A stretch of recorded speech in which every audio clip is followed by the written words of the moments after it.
आगे बढ़ता हूं।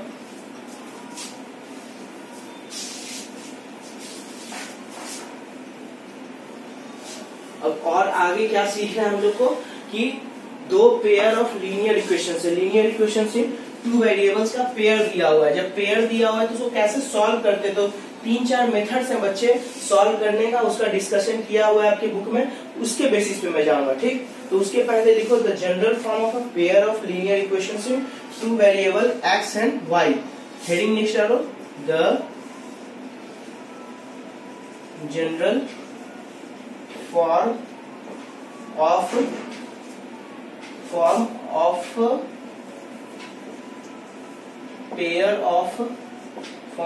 pair of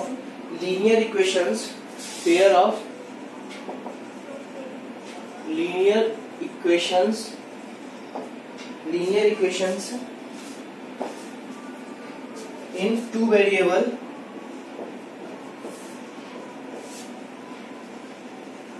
variables x and y is क्या क्या है बच्चों, a x1 plus a1 x plus b1 y plus c1 is equal to 2, a2 x plus b2 y plus c2 is equal to 0। ये पहला equation, ये 2 second है। तो ये क्या हो गया बच्चों, टू पेयर है ना, एक ये पेयर है, एक ये है इक्वेशन, एक ये इक्वेशन है। लीनियर इक्वेशन से टू वेरिएबल्स, तो एक ये इक्वेशन है, एक ये, तो एक पेयर हो गया ना, ये क्या हो गया, एक पेयर हो गया ना। तो इसी के बारे में हम लोग चर्चा करेंगे कि ये दोनों में क्या कॉमन है, क्या है कॉमन है। तो इसको हम फिर फर्दर आगे डिस्कशन करेंगे आपके 3rd चैप्टर में। ओके, अब नोट करके लिखो, फिर अब है ना उसके आगे फिर फर्दर मैं आगे प्रोसीड करता हूँ। बच्चों लिखो, इसमें नोट करके लिखो, geometrical representation of a pair of linear equations in two variable will. देखो नेक्स्ट हेडिंग डालो, ज्योमेट्रिकली रिप्रेजेंटेशन या geometrical representation of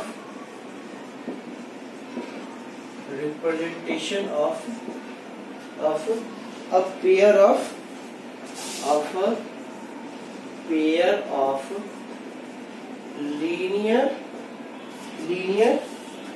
pair of linear equations in two variables। Okay,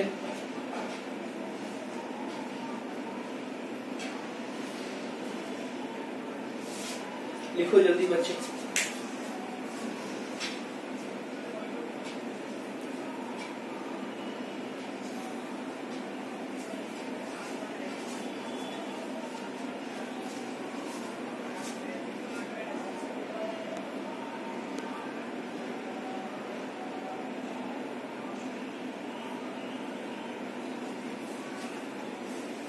तो बच्चों अब देखो यहाँ पे क्या मैं बताऊंगा कि geometrical representation of a pair of straight line. तो बच्चों क्या हो सकता है, दो, ये देखो मैं बताया ना अभी, ये एक स्ट्रेट लाइन है और एक ये स्ट्रेट लाइन है।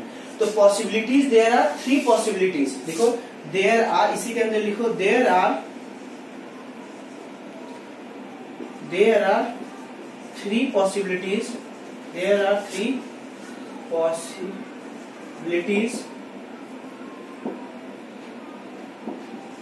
possibilities of a pair of 3 possibilities to happen with a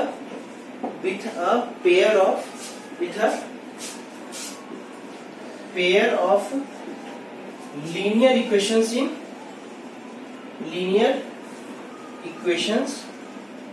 in two variables. Okay बच्चों, तो अब देखो क्या हो सकता है। पहला पॉसिबिलिटीज क्या है, हो सकता है कि एक स्ट्रेट लाइन, ये स्ट्रेट लाइन है और एक ये स्ट्रेट लाइन है। तो एक स्ट्रेट लाइन ऐसे जा रहा हो और दूसरा स्ट्रेट लाइन ऐसे जा रहा होगा। सर समझ में नहीं आया बच्चों, ये बिल्कुल है ना बेसिक से a1x plus b1y plus c1 is equal to 0। और ये दूसरा इक्वेशन क्या है, a2x plus b2y plus C2 is equal to 0। तो देखो एक ये स्ट्रेट लाइन है, एक ये स्ट्रेट लाइन है, ये दोनों स्ट्रेट लाइन आपस में क्या हुआ, देखो जैसे ये दो एक स्ट्रेट लाइन ये एक स्ट्रेट लाइन ये है, दोनों आपस में क्या हुआ, यहाँ इंटरसेक्ट हुआ। या क्या हो सकता है, ये दोनों स्ट्रेट लाइन आपस में ऐसे पैरेलल बिल्कुल जाए, यानी कभी नहीं कहीं पे भी नहीं मिले, ठीक। या थर्ड कंडीशन क्या होता है, ये दोनों स्ट्रेट लाइन आपस में बिल्कुल क्या करे, कॉन्साइड कर जाए। ओके, क्या करे, कॉन्साइड करता है, मतलब कि आपस में ओवरलैप कर जाए। तो अभी पहला कंडीशन ये हुआ। दूसरा क्या होगा, जब स्ट्रेट लाइन आपस में पैरेलल होगा, यानी कि एक स्ट्रेट लाइन ये हो गया और दूसरा स्ट्रेट लाइन ये, तो इसका स्ट्रेट लाइन का इक्वेशन क्या है, a1x plus b1y plus c1 is equal to 0। फिर क्या हो गया इसका, a2x plus b2y plus c2 is equal to 0। दो स्ट्रेट लाइन हो गया ना। थर्ड पॉसिबिलिटीज क्या हो सकता है बच्चों, जब स्ट्रेट लाइन, एक स्ट्रेट लाइन ये हो और एक स्ट्रेट लाइन उसी के अंदर हो, दोनों कॉन्साइड करें।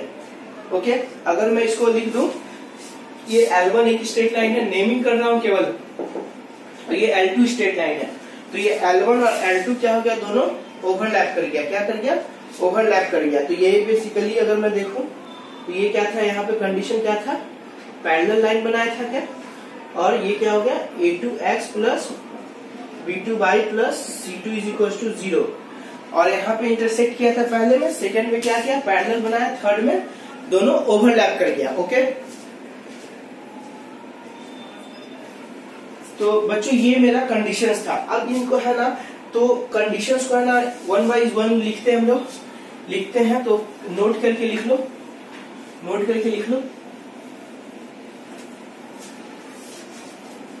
नोट करके लिखो। पहला क्या लिखोगे, फर्स्ट क्या लिखोगे, first two lines will intersect. पहले है ना general a pair of straight line का इक्वेशंस क्या था, L1 क्या था, a1x plus b1y plus c1 is equal to 0। L2 क्या था, a2x plus b2y plus c2 is equal to 0। यानी कि एक इक्वेशन ये था, एक इक्वेशन ये था। पहला क्या हो गया कंडीशन, 3 पॉसिबिलिटीज में बताया था ना, तो पहला पॉसिबिलिटीज क्या हो सकता है, दोनों इंटरसेक्ट करता है, तो क्या होगा, to lines will intersect at one point. बस यही है, सेम डायग्राम बिल्कुल बना लो।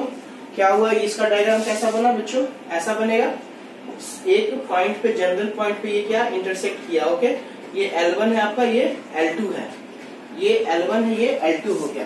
दूसरा पॉसिबिलिटीज क्या है बच्चों, दूसरा पॉसिबिलिटीज ये होगा क्या, सेकंड में क्या होगा, these two lines will not intersect, two lines will not intersect. जब आपस में इंटरसेक्ट नहीं करेगा, that is they are parallel to each other, they are parallel to each other. यानी कि आपस में जब वो पैरेलल है, तो यानी कि ये वाला कंडीशन होगा ना, तो कुछ ऐसा पॉसिबिलिटीज होगा। कैसा होगा बच्चों, ऐसा होगा ना, दोनों पैरेलल होगा। तो ये L1 है, ये लाइन L2 है। कंफ्यूज नहीं होने का बच्चों, L1 इज इक्वल टू क्या है, ये है लीनियर ऑफ, ये पेयर लाइन है, linear of two linear equations of two variable equations, linear equation of two variables. ये L1 है और ये L2 लाइन है, तो इसको L1 कर दिया, इसको L2 कर दिया। थर्ड पॉइंट क्या हो सकता है कि the two lines will be coincident, यानी कि एक स्ट्रेट लाइन ऐसा है तो दूसरा स्ट्रेट लाइन उसी में बिल्कुल मर्ज करेगा। तो ये L1, ये L2। ओके, ये आपका बच्चों बेसिक्स कंप्लीट हुआ। अब कुछ एग्जांपल्स है आपका, उसको मैं करवा देता हूँ। ठीक, कंप्लीट हुआ। अब एग्जांपल्स देखो, तो वही सिचुएशंस देगा। ये जो linear pair of linear equations, जो पेयर बन रहा है, pair of linear equations of two variables, तो उसी का कुछ एग्जांपल्स आएगा। वो कंडीशंस आपको है ना बनाना होगा, फिर वहां से आपको फर्दर सॉल्व करना होगा। फॉर एग्जांपल है क्या है, क्वेश्चन क्या है, let us take the example, दिया हुआ है Akhila goes to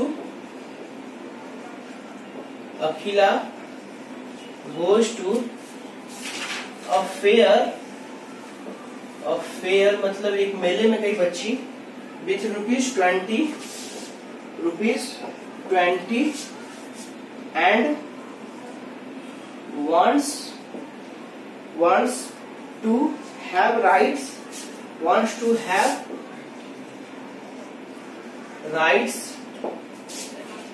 on giant wheel, okay, and play hoopla. एक गेम है बच्ची, ये सब बच्चे गेम है. Represent this situation, represent these situation algebraically and graphically.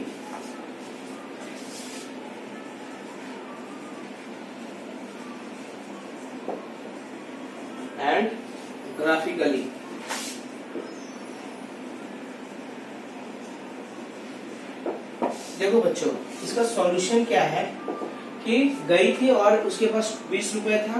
wants to have rights on giant wheel and hoopla, मतलब ये आपका है ना, और इसमें है ना थोड़ा सा एक कंडीशन दिया हुआ है. क्या कंडीशन दिया हुआ था पहले कि देखो, पहले मैं है ना पेयर ऑफ इक्वेशंस बनाऊंगा. क्या बनाऊंगा? Pair of equations. तो पेयर ऑफ इक्वेशंस बनाने के लिए गिवन पेयर ऑफ इक्वेशंस बनाना, और गिवन इसके पहले क्या डाटा है ना कि वो जो बच्ची थी, वो जो गई थी, तो बोली थी कि ना उसमें इंफॉर्मेशन और किया दिया है the number of times he played, मतलब कि अगर वो बच्ची, क्वेश्चन इसमें दिया हुआ है और उसके आगे पहले कि वो बच्ची राइड करती है जाइंट व्हील जो होता है ना, झुलुआ होता है ना, उसको अगर राइड करती है तो वो क्या बोल रहा है कि अगर हुपला है ना, फॉर एग्जाम्पल वो एक बार खेली तो वो राइड करेगी, जाइंट व्हील 2 बार करेगी. तो इंफॉर्मेशन और क्या दिया हुआ है कि देखो इंफॉर्मेशन क्या है,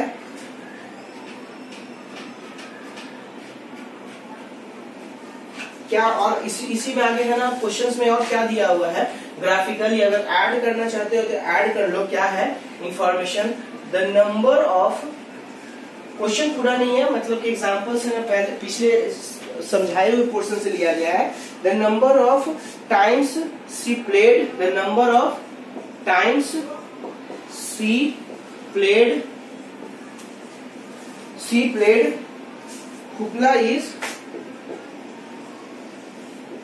hoopla is half the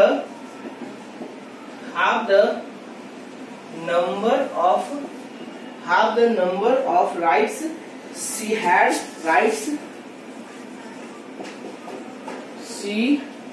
had on giant wheel. Okay, giant wheel. और बच्चे क्या दिया हुआ इंफॉर्मेशन, और क्या दिया हुआ है ना कि if each ride cost ₹3 and a game of hoopla cost 4. If each ride cost, if each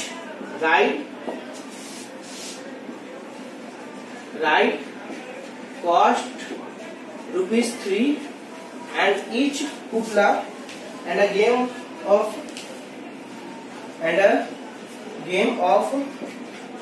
hoopla cost ₹4, ये दिया हुआ है आपको. ठीक, और इन सिचुएशंस दिया हुआ था, इन सिचुएशंस को आप लोग क्या करना है, पेयर ऑफ इक्वेशंस पहले फॉर्म करना है. क्या करना है, पेयर ऑफ इक्वेशंस फॉर्म करना है. तो देखो मैं पहले पेयर ऑफ इक्वेशंस फॉर्म करता हूँ, पेयर ऑफ इक्वेशंस फॉर्म कर रहा हूँ.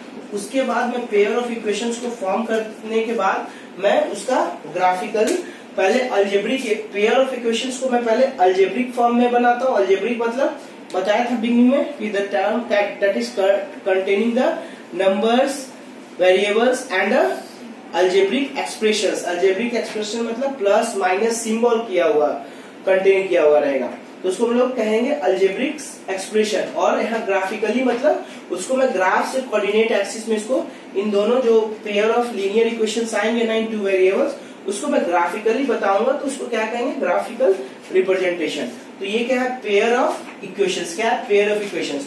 बच्चों कह रहा है द नंबर ऑफ टाइम्स, पहले तो मैं एज्यूम कर दूंगा, क्या एज्यूम करूंगा, लेट, पहले एज्यूम कर रहा हूं लेट नंबर ऑफ राइट्स, पहले क्या कर रहा हूं, let number of rides on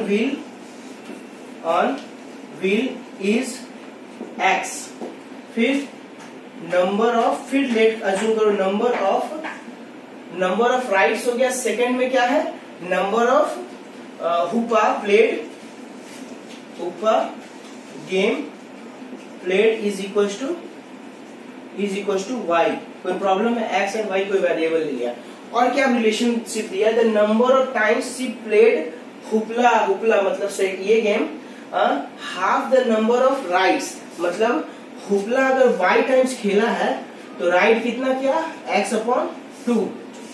hoopla एक बच्चे गेम होता है, गेम क्या होता है ना कि अब मेले में जाओगे ना, कोई बहुत से ऑब्जेक्ट्स रखा रहेगा, आपको मेले में जाओगे, दुकानदार है ना आपको देगा, एक रिंग देगा, रिंग से ऐसे फेंक कर उस कोई गेम मतलब ऑब्जेक्ट्स रहेगा ना, उस जो ऑब्जेक्ट्स आपको अच्छा लग रहा है उस पर आप बिल्कुल ऐसे निशाना लगा के फेंकोगे। ठीक, जब फेंकोगे तो अगर आपका ना रिंग अगर उस ऑब्जेक्ट्स में चला गया तो वो ऑब्जेक्ट्स आपका हो जाएगा। ठीक, तो वही उसको गेम को कहते हैं हुपला कहते हैं। क्या कहते हैं, हुपला। ठीक, अब है ना ये आपका हो गया y is equal to x/2, एक रिलेशनशिप बना। तो पेयर बोल रहा है ना, तो यहां से मैं क्या लिख सकता हूँ, 2y minus x is equal to 0। ये क्या कर दिया, 2 से मल्टीप्लाई कर दिया और x को राइट हैंड साइड से लेफ्ट हैंड साइड ले आया, तो ये एक इक्वेशन बना। ओके, या इसको और क्या हम लोग लिख सकते हैं, x is x minus 2y is equal to 0, कुछ भी लिख सकते हो, कोई दिक्कत नहीं है। आप सॉल्व कर रहे हैं बेसिकली, सारे पोर्शंस को लेफ्ट हैंड साइड में ले आया था। ठीक, और राइट हैंड साइड क्या हो गया, 0। तो ये आया। दूसरा पेयर क्या करेंगे, if each ride cost ₹3, total ride कितना वो की है, 3 की है, x की है ना, एक राइड क्या है, x है, मतलब total ride number of rides कितना है, x है, और एक राइड का कॉस्ट 3 है। ओके, तो x राइड का कॉस्ट कितना होगा, 3x होगा ना, तो ये क्या हो गया, सेकेंड इक्वेशन 3x। सिमिलरली आगे देखते हैं एक हुपला जो गेम था, गेम ऑफ हुपला, मतलब एक और हुपला जो गेम था उसका कॉस्ट 4 है। तो how much see have number of hoopla game is y, तो ये क्या होगा 4y। अब बच्चों इतना उसके पास पैसे होंगे तब ना, जैसे वो x टाइम्स वो राइड की और 3 टाइम्स वो गेम खेली, कौन सा, राइड्स ऑन व्हील 3 टाइम्स था, तो 3x हो गया। तो यानी कि बच्ची को कितना पैसा लगा, 3x रुपीज लगा। x is equal to, for example अगर 1 लेते हो तो ये कितना हो गया 3 मतलब अगर वो एक राइड करती है तो उसको कितना पे करना होगा, 3 रुपीज। फॉर एग्जाम्पल 2 राइड करती है तो उसको कितना पे करना होगा, 6 रुपीज, क्योंकि एक राइड का कॉस्ट है 3 रुपीज। सिमिलरली एक हुपला गेम का कॉस्ट है 4 रुपीज। अगर वो एक टाइम खेली तो उसको 4 रुपए पे करना पड़ेगा, 2 टाइम खेली तो 8 रुपए। तो बच्चों और बोल रहा है ना, Akhila goes to a fair with ₹20, तो इसी 20 रुपीज में ना उसको ये करना होगा, तो इतना इज इक्वल टू क्या लिखेंगे, ₹20, यानी कि इज इक्वल टू 20। तो एक इक्वेशन ये हो गया, सेकेंड इक्वेशन ये हो गया, कोई दिक्कत नहीं होनी चाहिए।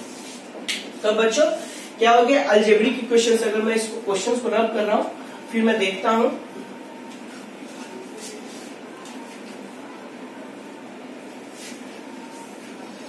क्वेश्चन को रब किया, मैं क्या दिख रहा है, अलजेब्रिक एक्सप्रेशंस। क्या देख रहा हूं, अलजेब्रिक एक्सप्रेशन।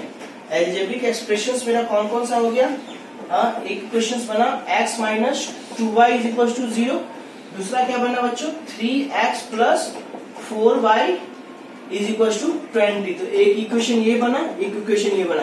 देखो बच्चों 2 पेयर ऑफ इक्वेशंस बनी है ना, तो यही मेरे को क्या पूछ रहा था कि क्वेश्चन में क्या था, represent this algebraic and graphically. तो रिप्रेजेंट अलजेब्रिक से तो हो गया, अब ग्राफिकली रिप्रेजेंट करता हूं इस इक्वेशंस को और इस इक्वेशंस को, कहां कैसे कैसे आता है। ठीक, देखो पहले मैं सबसे पहले कौन सा लेता हूं, सबसे पहले मैं ले रहा हूं फर्स्ट इक्वेशन, क्या है x minus 2y is equal to 0।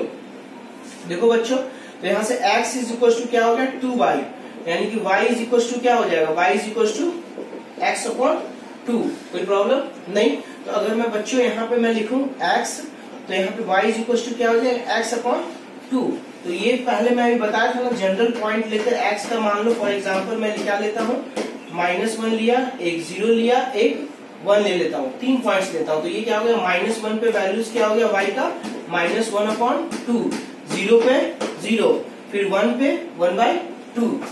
अब इसको मैं क्या करूंगा, कोऑर्डिनेट एक्सिस पे ड्रॉ करता हूँ। क्या करता हूँ, कोऑर्डिनेट एक्सिस पे ड्रॉ करता हूँ। तो ये कुछ ग्राफ कैसा होगा, यहाँ पे मैं कॉमन लेता हूँ कोऑर्डिनेट एक्सिस। ओके, दोनों का कोऑर्डिनेट एक्सिस कॉमन लेता हूँ पहले, फिर इसके बाद है ना इसको ड्रॉ करता हूँ। ये क्या हो गया x, और यहाँ से y इज इक्वल टू क्या आ गया, y is equal to 20 minus 3x upon 4। बिल्कुल सॉल्व कर रहा हूँ, ये इक्वेशन है ना।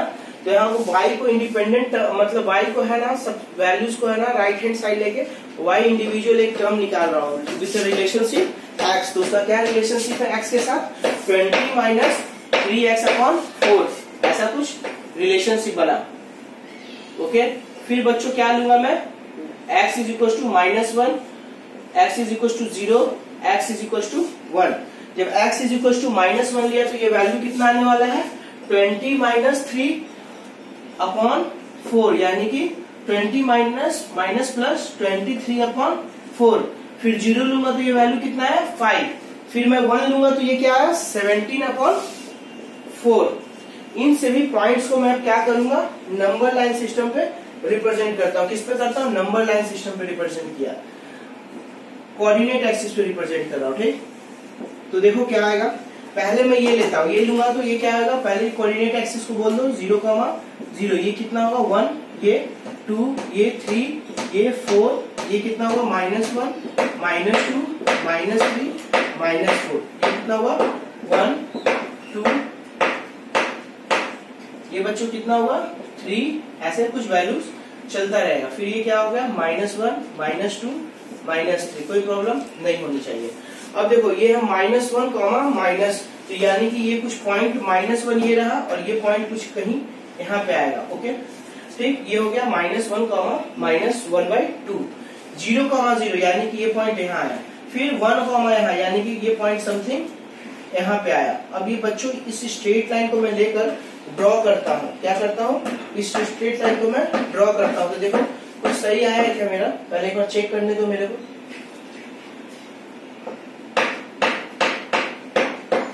देखो बच्चों ये है ना, क्या है -1, -1/2। तो ये पॉइंट यहाँ पे आएगा ना, क्योंकि देखो कोऑर्डिनेट एक्सिस निगेटिव y का कहाँ होता है, x का तो इधर हो गया, y का इधर हुआ, तो ये पॉइंट कहाँ आया, यहाँ पे आएगा ना।